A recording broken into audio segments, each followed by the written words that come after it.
Graf yang kedua dalam topik ini ialah graf laju masa. Anda pasti pernah berada di dalam satu situasi perjalanan, kemudian kereta yang anda naiki tiba-tiba meningkatkan kelajuan, kemudian mengekalkan kelajuan tersebut dan seterusnya mengurangkan kelajuan sehingga pada suatu tahap kenderaan itu pun berhenti. Dalam graf laju masa, paksi menegak mewakili laju, paksi melintang mewakili masa, kosong merujuk kepada titik permulaan. Pada 20 saat yang pertama menunjukkan berlaku peningkatan laju dan berlaku pengurangan laju pada 20 saat terakhir. Garisan mendatar menunjukkan pergerakan dengan laju seragam. Dalam video ini, kita akan melihat 4 perkara penting yang akan menjadi perhatian dalam graf laju masa, iaitu jarak, laju seragam, pecutan dan nyah pecutan. Perkara yang pertama ialah jarak. Jarak akan diukur berdasarkan luas di bawah graf. Dengan merujuk graf ini, bentuk di bawah graf ialah trapezium. Jadi, untuk mengukur jarak yang dilalui sepanjang pergerakan, rumus trapezium akan digunakan.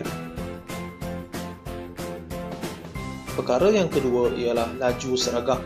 Laju seragam akan dilihat pada graf yang mendatar atau garisan yang selari dengan paksi masa. Perkara ketiga dan keempat ialah pecutan dan nyah pecutan. Istilah lain yang digunakan ialah kadar perubahan laju. Pecutan akan diukur pada kecerunan graf dengan nilai kecerunannya ialah positif, manakala nyah pecutan juga akan diukur pada kecerunan graf dengan nilai kecerunannya ialah negatif. Berdasarkan graf ini, pecutan ialah keadaan di mana berlaku peningkatan kelajuan yang diukur berdasarkan kecerunan graf, dan nyah pecutan ialah keadaan di mana berlaku pengurangan kelajuan yang juga diukur berdasarkan kecerunan graf. Untuk mendapatkan gambaran yang lebih jelas berkenaan dengan graf laju masa, kita akan membincangkan dua contoh. Contoh yang pertama, graf menunjukkan pergerakan suatu objek untuk tempoh masa 30 saat. Hitung yang pertama, jarak perjalanan keseluruhan perjalanan. Yang kedua, tempoh masa laju seragam. Dan yang ketiga, kadar perubahan laju bagi 5 saat yang terakhir. Baik, kita lihat yang pertama. Hitung jarak perjalanan keseluruhan perjalanan. Dalam graf laju masa, jarak diukur berdasarkan luas di bawah graf. Bagi soalan ini, dikenal pasti terdapat dua bentuk untuk diukur luas di bawah graf. Bentuk yang pertama adalah bentuk trapezium yang ditandakan dengan A. Ukuran sisi yang panjang ini ialah 10 berdasarkan bacaan pada paksi menegak, manakala sisi yang pendek ini ialah 4 dan sisi di bawah ini ialah 5. Jadi berdasarkan rumus trapezium, untuk mendapatkan luas bagi kawasan yang pertama ialah 1/2 darab 4 tambah 10 darab 5 bersamaan dengan 35. Unit yang akan diukur di bawah luas di bawah graf bagi soalan ini ialah meter. Bagi kawasan yang kedua yang telah dikenal pasti ialah kawasan yang telah ditandakan dengan B. Unit di bawah ini ataupun ukuran di bawah ini ialah 25 berdasarkan daripada pengiraan 30 tolak 5 iaitu 25. Manakala bacaan di atas ini ialah 20 berdasarkan pengiraan 25 tolak 5 di atas ni. Manakala tinggi trapezium ini ialah 10. Okey, berdasarkan rumus trapezium, luas trapezium yang bertanda B ini ialah 1/2 darab 20 tambah 25 darab 10 sama dengan 225. Jadi, luas kedua-dua kawasan yang akan mewakili jarak bagi keseluruhan perjalanan ialah luas kawasan A tambah luas kawasan B, iaitu 35 tambah 225 bersamaan dengan 260 meter yang mewakili jarak bagi keseluruhan perjalanan dalam 30 saat. Soalan B. Hitung tempoh masa laju seragam. Dalam graf laju masa, laju seragam diukur berdasarkan graf yang mendatar. Tempoh masa diukur pada ukuran pada paksi masa, iaitu 25 tolak 5, 20 saat. Bagi soalan C, hitung kadar perubahan laju bagi 5 saat yang terakhir. Dalam graf laju masa, kadar perubahan laju terbahagi kepada dua, iaitu pecutan dan nyah pecutan. Dalam konteks soalan ini, 5 saat yang terakhir ialah ukuran bagi nyah pecutan yang akan diwakili oleh kecerunan. Kecerunan diwakili oleh garisan yang ditanda dengan warna ungu ini. Sisi yang menegak ialah 10, manakala bacaan pada garisan melintang ialah 30/25. Jadi untuk mengukur kecerunan, 10 bahagi 5. Bukan jawapan asal ialah 2, tapi berdasarkan nilai nyah pecutan harus diwakili dengan negatif. Jadi jawapan bagi soalan ini ialah negatif 2 dengan unit meter per saat. Untuk contoh yang kedua, Rajah menunjukkan graf laju masa bagi pergerakan suatu zarah bagi tempoh 13 saat. Nyatakan laju seragam dalam meter per saat zarah itu.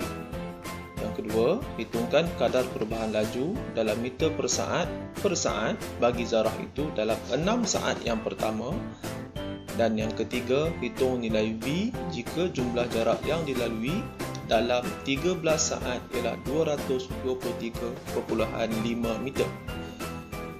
Soalan yang pertama, nyatakan laju seragam dalam meter per saat zarah itu. Dalam graf laju masa, laju seragam diukur pada graf ataupun garisan yang mendatar. Bacaan laju dibaca pada paksi menegak iaitu 21 meter per saat.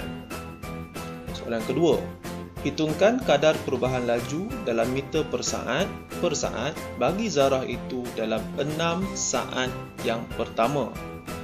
Dalam graf laju masa, kadar perubahan laju diukur berdasarkan kecerunan. Jadi dalam 6 saat yang pertama, garisan ungu adalah kecerunan yang akan kita ukur bagi mewakili kadar perubahan laju ataupun pecutan. Jadi garisan yang menegak ini ialah 21, manakala yang melintang ini ialah 6. Untuk menghitung kecerunan, 21 bahagi 6 bersamaan dengan 3.5. Soalan yang ketiga, hitungkan nilai V jika jumlah jarak yang dilalui dalam 13 saat ialah 223.5. Jarak di dalam graf laju masa diukur berdasarkan luas di bawah graf. Bagi soalan ini, dapat dikenal pasti bahawa terdapat dua trapezium yang akan diukur luasnya bagi mewakili jarak. Luas trapezium yang pertama yang ditandakan dengan A, sisi bawah ukurannya adalah 10, manakala sisi atas ukurannya ialah 4. Jadi dua sisi selari ukurannya ialah 10 dan 4, manakala tingginya ialah 21. Berdasarkan rumus trapezium, luas ialah 1/2 darab 10 tambah 4 darab 21. Kita tinggalkan dulu ukuran ini dalam bentuk rumus, dalam bentuk jalan kerja, kerana kita akan gabungkan nanti dengan luas yang kedua. Bagi trapezium yang kedua yang ditandakan dengan B ini, sisi yang menegak ini, yang pendek ini, ukurannya ialah 21, manakala yang tinggi ini ukurannya adalah dalam sebutan V, manakala lebar trapezium ini ialah 3.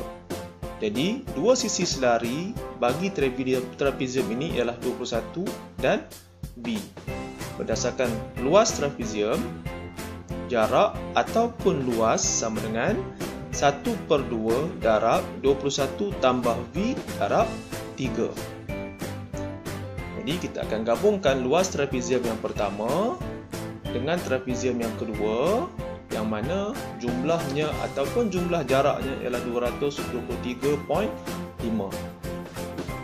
Luas kawasan yang pertama ialah 1/2 darab 10 tambah 4 darab 21. Luas kawasan yang kedua ialah 1/2 darab 21 tambah V darab 3. Jumlahnya ialah 223.5. Jadi ringkasan daripada jalan kerja ini 1/2 darab 10 tambah 4 darab 21 bersama dengan 1/47, manakala luas trapezium yang berwarna purple ini, berwarna ungu ini ialah 1.5 darab 21 tambah V. Jumlahnya ialah 223.5. Kita ringkaskan lagi, 1.5 darab 21 tambah V sama dengan 76.5. 21 tambah V sama dengan 76.5 bahagi 1.5. 21 tambah V sama dengan 51 dan V sama dengan 30 meter per saat. Saya berharap agar dengan penerangan ringkas melalui video ini dan beberapa contoh yang disediakan dapat membantu anda menguasai topik ini. Cuba jawab soalan yang saya sediakan melalui pautan di video description dan jangan lupa subscribe channel Cikgu Man Smart.